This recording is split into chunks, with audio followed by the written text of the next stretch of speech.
बोले महाराज, यहाँ पर राजा परीक्षित नारद जी ने गृहस्थ संबंधी मार्मिक प्रश्नोत्तर किए। बोले गृहस्थ का जीवन कैसा होना चाहिए, ये प्रश्न किया तो भगवान श्री कृष्ण ने उत्तर दिया। बोले गृहस्थ का जीवन बड़ा विशिष्ट है। सबसे कठिन अगर कोई धर्म है तो वो गृहस्थ धर्म है।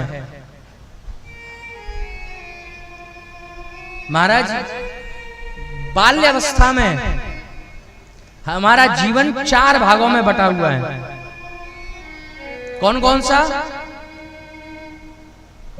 मान लो अब तो आयु बची 20-80 वर्ष की, अब तो 100 कोई जीता ही नहीं, अब तो और भी कम हो गई कोविड के बाद से, 60 वर्ष ही रह गई। लेकिन 4 भागों में विभाजित किया जाए तो 15 का 1 भाग या 20 का 1 भाग मान लो। तो सबसे पहले का जो भाव है वो जीवन कैसा है? बोले वो जीवन है कुत्ते का। जब बालक छोटा होता है तो विद्या अध्ययन करने के लिए जब जाता है तो जैसे कुत्ते को ट्रेंड किया जाता है, वैसे ही इस जीवन को जीने के लिए हमारे माता पिता के द्वारा, हमारे स्कूल के विद्यालय के शिक्षकों के द्वारा ट्रेंड किया जाता है। पढ़ाया नहीं जाता, शिक्षा नहीं दिया जाता, संस्कार नहीं दिए जाते। क्या दिया जाता है? केवल एक भरण पोषण की शिक्षा प्रदान की जाती है। रामचरितमानस स्पष्ट करती है, माता पिता बालक नहीं बुलावे, उदर भरण सोई धर्म सिखावे। ठाकुर जी की भक्ति करने का कोई भाव प्रदर्शित नहीं करता। अब तो महाराज ये स्थिति हो गई, बोले स्कूल में तिलक और चोटी लगा करके भी नहीं जा सकते। हाँ, अन्यत्र लोग महाराज कुछ भी करके चले जाएं, कोई फर्क नहीं, लेकिन एक ब्राह्मण का बालक का बच्चा स्कूल में चोटी और कंठी धारण करके नहीं जा सकता, तिलक लगा करके नहीं जा सकता। ये शिक्षा का समय आ गया। तो अब शिक्षा तो रही नहीं, संस्कार तो रहे नहीं, तो जैसे कि कुत्ते को ट्रेंड किया जाता है वैसे ही बालकों को ट्रेंड किया जाता है। प्रेम से बोलो राधे राधे। दूसरी अवस्था आती है ग्रामीण शूकर की।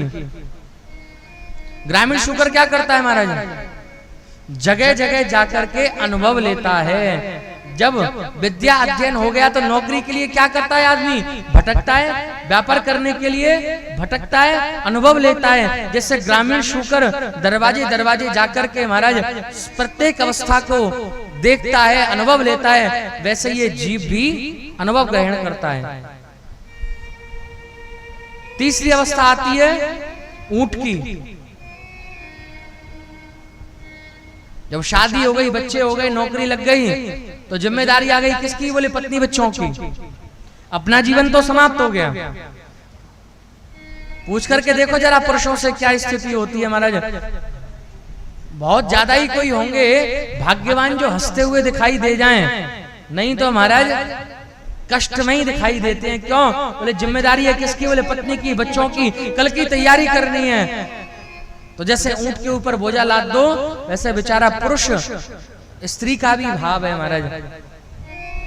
अपनी जिंदगी तो समाप्त हो जाती है, पढ़ाई लिखाई काम नहीं आती, क्या रह जाता है? नॉन, तेल और लकड़ी, बस ये 3 चीज याद रह जाती हैं। पुरुष को जिम्मेदारी और स्त्री को घर का काम। और चौथी अवस्था आती है गर्दभ की। गर्दभ माने गधा। जब धोबी का गधा वयोवृद्ध हो जाए, बूढ़ा हो जाए, तो कोई पूछने वाला नहीं होता, घर के बाहर बांध देते हैं। ऐसी अवस्था जीव की हो जाती है, कोई पूछने वाला नहीं होता, कोई अनुभव लेने वाला नहीं होता। अब अनुभव तो है महाराज, बोलता रहता है, जैसे गर्दभ गधा बोलता रहता है, लेकिन कोई सुनने वाला नहीं होता। सब लोग क्या कहते हैं? अरे बड़ा बेसुरा बोल रहा है, शांत हो जाओ, इसको मारो, इसको पीटो, इसको भगाओ। ऐसे ही बड़े बुजुर्गों से कहते हैं, बोले हैं अपनी जिंदगी में जवानी में चैन नहीं लगने दिया, अब बुढ़ापे में हमको चैन नहीं लगने दे रहे। इसी भाव से बुढ़ापा भी निकल जाता है। जीवन में व्यक्ति का श्रेष्ठ धर्म यही है कि भागवत धर्म का पालन करते हुए संसार में संसार के कर्तव्यों का पालन करते हुए महाराज जीवन को व्यतीत करना चाहिए। इस संसार में कर्म की प्रधानता है। अगर व्यक्ति कर्म नहीं करता तो वो व्यक्ति भी श्रेष्ठ नहीं है। एक संत हुए, आज संत के मन में ये भाव जागृत हुआ कि सब कहते हैं बोले सबको चलाने वाला परमात्मा है, परमात्मा ने सबकी व्यवस्था कर रखी है।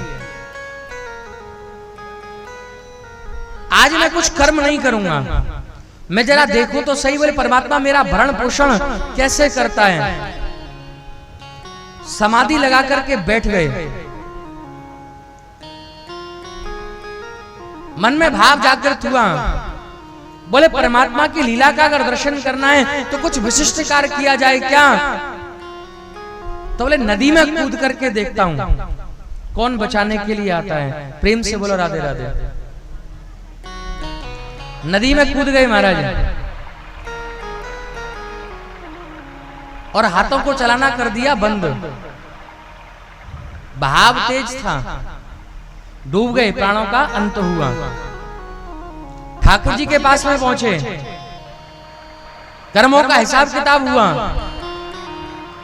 संत ने प्रश्न किया, बोले भगवान इस संसार के लोग कहते हैं, आध्यात्म कहता है कि सबका पालन पोषण करने वाला भगवान है, लेकिन महाराज मैंने आपकी सत्ता का परीक्षा लेने के लिए जब नदी में मैं कूदा तो भाव यही था कि आप आकर के बचाओगे, लेकिन आपने मुझे नहीं बचाया। ठाकुर जी ने बड़े भाव से कहा, बोले पूर्ण भाव तो समझ लेते, बोले अगर मैं प्रत्येक जीव का लालन पालन करने का वचन लेता हूँ, लेकिन कब लेता हूँ जब जीव कर्म करने में आतुर रहे। अगर मेरे ही आश्रित होता तो कभी कर्म प्रधान ये हाथ कभी नहीं देता। ये हाथ देकर के यही सिखाया कि मेरे आश्रित तो रहो, लेकिन कर्म करना भी भूलो मत। अगर कर्म करना बंद कर दोगे तो जो गति तुम्हारी हुई वही गति अन्यत्र जीवों की हो जाएगी। कर्मण्येवाधिकारस्ते मा फलेषु कदाचन मा कर्म फल हेतुर्भो माते संगोस्त्व कर्मणि। कर्म करना जीव के लिए बताया गया, लेकिन फल की इच्छा करना जीव के लिए नहीं है। फल प्रदान करने का जो भाव है वो मेरा है। आज इस प्रकार से नारद जी को ज्ञान प्रदान किया। बोले संसार में रहते हुए कर्म का प्रतिपादित करते हुए ठाकुर जी के नाम का चिंतन करते हुए जीवन को व्यतीत करना चाहिए।